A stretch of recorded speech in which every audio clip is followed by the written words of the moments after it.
ഞാൻ മലപ്പുറത്തുനിന്ന് ജർമ്മനിക്ക് ചാടിക്കയറി വന്നിട്ട് ഇത്ര സന്തോഷത്തിൽ നിങ്ങൾ എപ്പോഴെങ്കിലും കണ്ടിക്കണോ? ഇന്ന് നമ്മൾ ഫുട്ബോൾ കളിക്കാൻ പോകണം, അതും നോമ്പും നോറ്റാണ്ട്.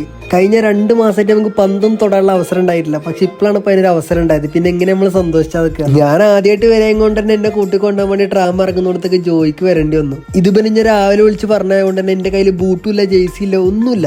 ഒക്കെ ഇനി എൻ്റെ അടുത്ത് ചാമ്പണം. പിന്നെ സെക്കൻഡ് റൂമിൽ നിന്ന് ഒരു ബൂട്ടും അവന്റെ ജെയ്സിയൊക്കെ എടുത്താണ് നമ്മളങ്ങോട്ട് ഇറങ്ങി. അടുത്ത ദിവസം നമ്മൾ എന്തായാലും ബൂട്ടും ജെയ്സിയൊക്കെ എടുത്തേ വരുള്ളൂ. അങ്ങനെ നമ്മൾ ഗ്രൗണ്ടിലേക്ക് എത്തി. ചെറിയ മഴയും തണുപ്പൊക്കെ ഉള്ളതുകൊണ്ട് ജെയ്സിന്റെ മേലെ ഇതേമാതിരി എന്തെങ്കിലും കുത്തിക്കയറ്റാതെ കളിച്ചാൽ കഴിച്ചു കേട്ടോ. അങ്ങനെ 2 മാസത്തിന് ശേഷം നമ്മൾ ഇടതുകാലം വെച്ച് ഐശ്വര്യമായിട്ടാണ് തുടങ്ങി. നിങ്ങൾ വിചാരിക്കണ മാതിരി വലിയ മാച്ചൊന്നും അല്ല. ഞങ്ങൾ ഈ ഫ്രൈബുർഗിലുള്ള അത്യാവശ്യം ആൾക്കാർ ചുമ്മാ വെറുതെ തട്ടി കളിക്കണം, അത്രേ ഉള്ളൂ.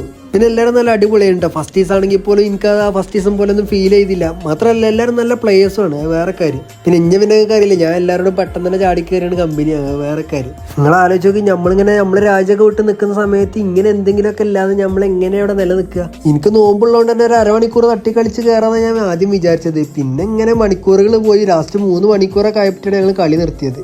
എന്തൊക്കെ പറഞ്ഞാലും കുറച്ചേരത്തേക്ക് ഉണ്ടല്ലോ നാട്ടിൽ ഫുട്ബോൾ കളിക്കുന്ന ഒരു ഫീൽ കിട്ടി, ചുറ്റും മലയാളികളൊക്കെ ആയിട്ട്. അപ്പോൾ എനിക്ക് നോമ്പ് സമയമായിട്ട് നെൽസൺ എന്നെ ട്രാം സ്റ്റേഷനിലേക്ക് വേഗം ആക്കി തന്നു. ഞാൻ ആദ്യമായിട്ടാണ് ഈ വണ്ടിമ്മ കയറുന്നത്. എല്ലാ ആഴ്ച ഇതേപോലെ ഫുട്ബോൾ കളിക്കാൻ ഞങ്ങൾ പ്ലാൻ ഇടുന്നുണ്ട്. സത്യം പറയാല്ല, ഭയങ്കര ഹാപ്പി ആയിട്ടാണ് ഞാൻ അന്ന് അവിടെ പോകുന്നത്. ഇതൊക്കെയല്ലേ നമ്മളൊരു സന്തോഷം.